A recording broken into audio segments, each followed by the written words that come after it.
something adept at exploiting and finding weaknesses, sure. But that's not fair. You don't even know, Groovy. Oh. Damn, why now? What the hell? Welcome to Classic Game Room. If you dig your turn-based tactical strategy, then you need to play some Vandal Hearts. This is Vandal Hearts 2 from Konami on the original Sony PlayStation. Yeah, strange thing though, being here with y'all all grown up, looking out this here view. I ain't never expected this as a kid. I figured I'd be running moonshine. Yes, it's true. But boy, have you ever changed, like a friggin' Jedi now. Welcome to Vandal Hearts 2 from Konami, released in 1998, an amazing turn-based tactical strategy game. And one with some really awful voice acting, but only on my super secret special edition. The rest of you will just have to read it and make up your own voices. See if you can do any better. Hold on, serious reciprocation. But Dad, even you, what are y'all saying?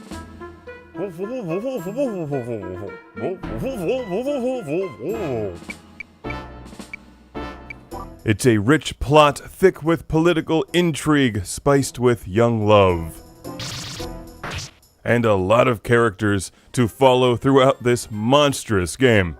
Come hither, my puppet. Egad, Lord Cosimo! I will kill you, I will kill you, I will Exclamation point! kill you. Entertain him well, my puppet. What the f- It would take far too long to explain what's going on in this review. There's multiple kingdoms, your characters grow up, but it primarily revolves around your hero and his love interest, Adele. Father was right, you are just a peasant, a dirty criminal. No, it ain't true, Italians gotta listen. So prepare for some sloppy acting and hours and hours and hours of reading and turn-based tactical strategy fun. This is a genre I particularly enjoy with games like Final Fantasy Tactics and Front Mission, as well as the original Vandal Hearts. What makes this one unique and interesting is the way that you move your pieces around the playfield, turn by turn, alternating between you and your computer enemy. So it's not like Front Mission where you just move all of your robots at once and unload everything on your opponents. You move piece by piece and your opponent does the same. So you can attack someone, but they can also just move out of the way. And this makes for really interesting and fun strategy, because I think it forces you to play defensively. What I would do is move a piece and then wait to see what the enemy does. And when they move, a little E appears over their unit. That means they've moved for their turn.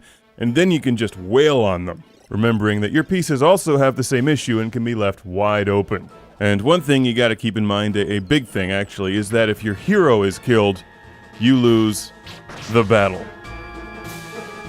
Damn, why now? Adele! And that can really be a weak point in your strategy. It took me a while to figure this out because typically in strategy games I make the main character the most powerful and destroy the most enemies with them like I do in Front Mission, but that can totally backfire on you in Vandal Hearts 2. Where's Groovy? I haven't seen him for a great while. So I went with a different strategy in this game that I really like, where I made my hero the healer.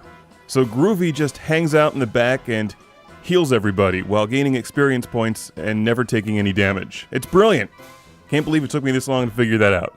Vandal Hearts 2 is also a massive game with like hundreds of hours of gameplay, and you may choose to play it that long because there's multiple endings, and it's fun to go replay battles and try to unlock all of the treasure chests and collect all of the weapons in the game.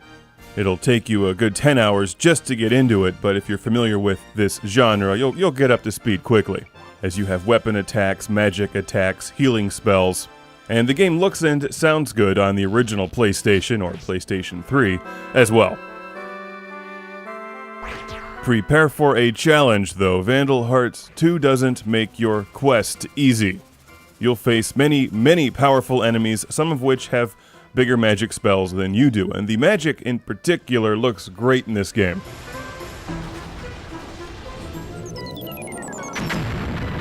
You don't want to be on the receiving end of it though, so I'll give you another piece of advice. When you encounter enemy mages, attack them as quickly as possible or just mess with them to deplete their magic. And you gotta watch moving in a tight group as well, because your opponents will use powerful magic spells that hurt multiple characters at once, and I learned that through many battles the hard way. You gotta figure that each battle takes about 30-40 minutes, and losing it in the last 30 seconds kind of sucks.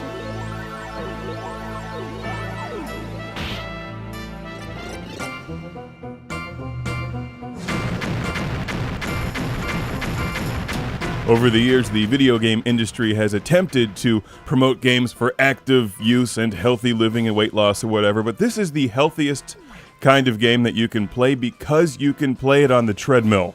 There's very little motion, and the strategy just eats up the hours as you walk or run. So I'd like to thank Vandal Hearts 2 for allowing me to eat pancakes and bacon without fear of a heart attack.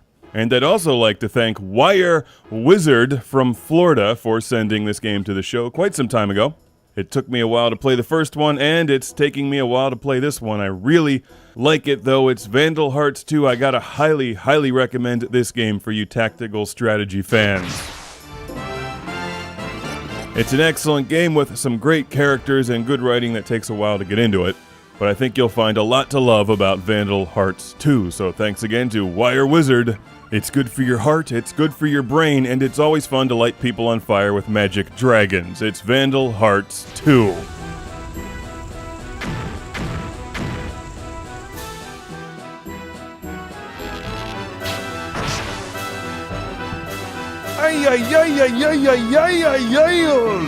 I can't take any more of this. I'm dropping back for a smoke.